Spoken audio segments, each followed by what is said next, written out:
by like a former musician dad. Not like successful musician, but like he did a lot of music and then became a lawyer. And so he always really, I think, wanted one of his kids to do music. So I started playing guitar when I was like 14, but I'm from like a small town where there wasn't really anybody to like make music with. And so I didn't really get into it until I came to college, and I like learned drums for my other band, Shinola. I wanted more of a place for like my songs, so I started Hueston Woods. Yeah, I was 11 in middle school band, and I started playing drum set when I was 13. I took drum lessons for like a couple years outside of like band. I moved to Ohio for high school, just kind of practiced drums in my bedroom for like 4 years. Sophomore year of college, Blake asked me if I wanted to join a band because he was asked if he played drums, but he didn't, and I lived with Blake. So then I joined TV Art. From then, I joined Billy Fortune, which is our lead singer Will's solo project, and then I'm also in Fog Bank, which is a hardcore project with him and a few other people. And then I'm also in this band, Hueston Woods. My musical kind of upbringing, my dad was in a house show band kind of similar to Mary's in the 90s down here at UC. That's how my parents actually met. I played viola in high school. In middle school, I played viola for 7 years. I got really into classical music at that point in my life. And then after that, I picked up guitar. I had one of my high school buddies gave me his old bass and wanted me to learn it, and I just immediately fell in love with it. I slowly got better at bass over the past couple years, and then I joined a band called Rose on the Avenue, where I played shows with them. It was a lot of fun. And then I joined Hueston Woods, and then it just kind of all came from there. Yeah, pretty much. My first introduction into music is something that I could like enjoy or like be a part of. Like my brother showed me a bunch of artists that he really enjoyed, and then like I started falling in love with music, and then I picked up guitar freshman year of high school. Neither of my parents or my brothers or anybody in my family played any instruments. I kind of made the decision to like start playing guitar on my own. And then when I moved to college, I saw TV Art and a few other bands in the house show scene. I was like, this looks really fun. Like I've never played live music before. I really want to. So I started a band called Percy, someone I knew in high school, and then Trey, which is drummer for Rose on the Avenue. That kind of fell apart after a few months, and then Mary asked me to be in Hueston Woods, so that's where we are now.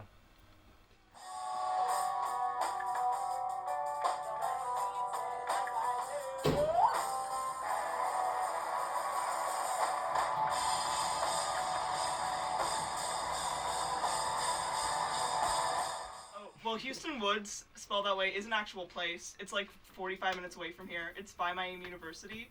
My sister went to Miami one morning. This was when I think it was just us two, and we didn't have a band name yet, and I was driving back from Oxford, and I passed the sign that said Hueston Woods, and I was like, that's it. I don't know why. It was just like, yeah, that's it. So I was in Shinola, drumming for Shinola, which is a bit more of like a punk band, and I've written a couple songs for them, but like I write a lot, and there was some songs that I was like, this isn't a Shinola song, and also I would want to sing it, and also like I play guitar, I love playing guitar, so I wanted another outlet. It was just me and Adam. Yeah. 'Cause I asked Adam to play bass. Yeah, because I kind of offered myself up in that context. I have to mention the open mic. I hosted open mic at my apartment. I hosted like an open mic talent show. Yeah. And this was like right after or right before we decided to start the band. Yeah. And you saw Cooper like on the sidewalk. And I didn't really know him. And then I was like, well, tell him to come up here. Yeah. Originally, we had another drummer. It was our friend Sam. Yeah. He doesn't drum, though, is the thing. He's a keyboardist. I was like, yeah, can you play drums? And then he moved to Utah. Yeah. So I DM'd Lucas on Instagram. I didn't really know him that well. And I was like, hey, you're the only other drummer I know besides myself. And then, like, a couple months later, it was like, if you want to come to a practice, here's a couple of the demos. And then I was like, that's sick. And then I was like, sure. I'm not that person anymore. That's not the person that I am anymore. I'm not doing favors anymore. I'm not that person.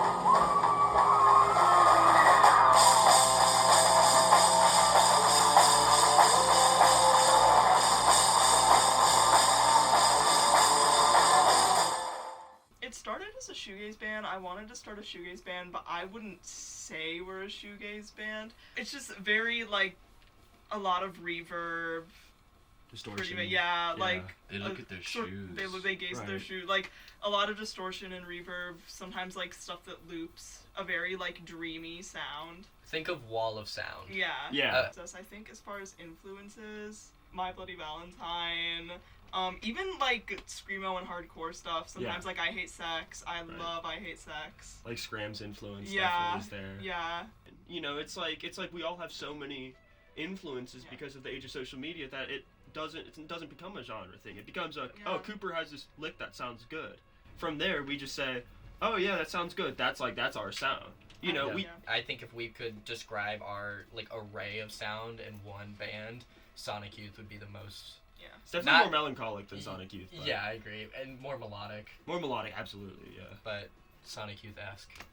House shows you can do on a more short notice. A lot of venues, especially in Cincinnati, like you need to book months in advance. We just had like a problem where we were trying to find a venue for a show we have in 2 weeks, and we ended up having it at Sitwell's, which is where I work. House shows is more like if we or another band wants to play a house show, you just ask your friend, like, hey, can I use your house in a couple weeks? And so that's how that works. But There's a lot of entities that just want to have parties, though. They don't want to have a show, they just want to have a party. But I think that, like, there's a difference between a house party and a house show. yeah. And I think that's a distinction that needs to be made, and I think people need to stop forming dad rock cover bands. I think that frat boys need to stop coming to house shows. Like, that's just how I feel, because I'm trying to go to a show and not be around frat boys. That's the whole reason that scene is there, but now there's, like... Now Yeah. there's shows at Now frats. there's shows at yeah. frat houses.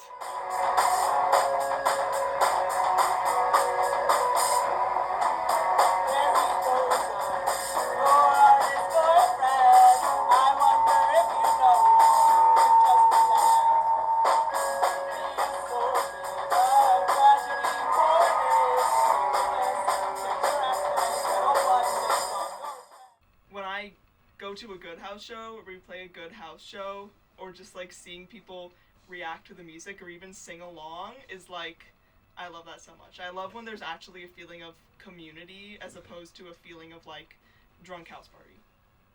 There's social support in there that, you know, is sometimes not accounted for in people's lives in other ways, and that's really important. And I think that it's a very, very welcoming place. Now, I mean, there's, you know, always going to be some hardships you face with, you know, people being difficult, but I think the silver lining is that, you know, there's art to be appreciated here, and when you have people who truly appreciate the art through friendship and, you know, mutual support and understanding that you have something very beautiful, you have something to look forward to every weekend. Hueston Woods is like, you know, my band, and I definitely want some longevity to it. I guess it just depends, like, how things go, you know? Like, are we just gonna be in the Cincinnati scene for a couple years, or do anything bigger? That's not really up to us. You know, it's up to if people listen to it and like it, which is ultimately what I want to happen. When we get to a place where we actually have music on, like, online, like, I think we're thinking Bandcamp for first, but, I mean, we do want to have music Streaming, on streaming. And in that case, I mean, it sounds very cliche, but Hueston Woods will live forever as, like, at least Yeah. a little, at least a project. Right. And I don't think any of us, at least at the moment, and since we started making music, have any doubts about not continuing it. Right. I think we all feel very, very positive towards it. Like, it's a very positive thing for all of us.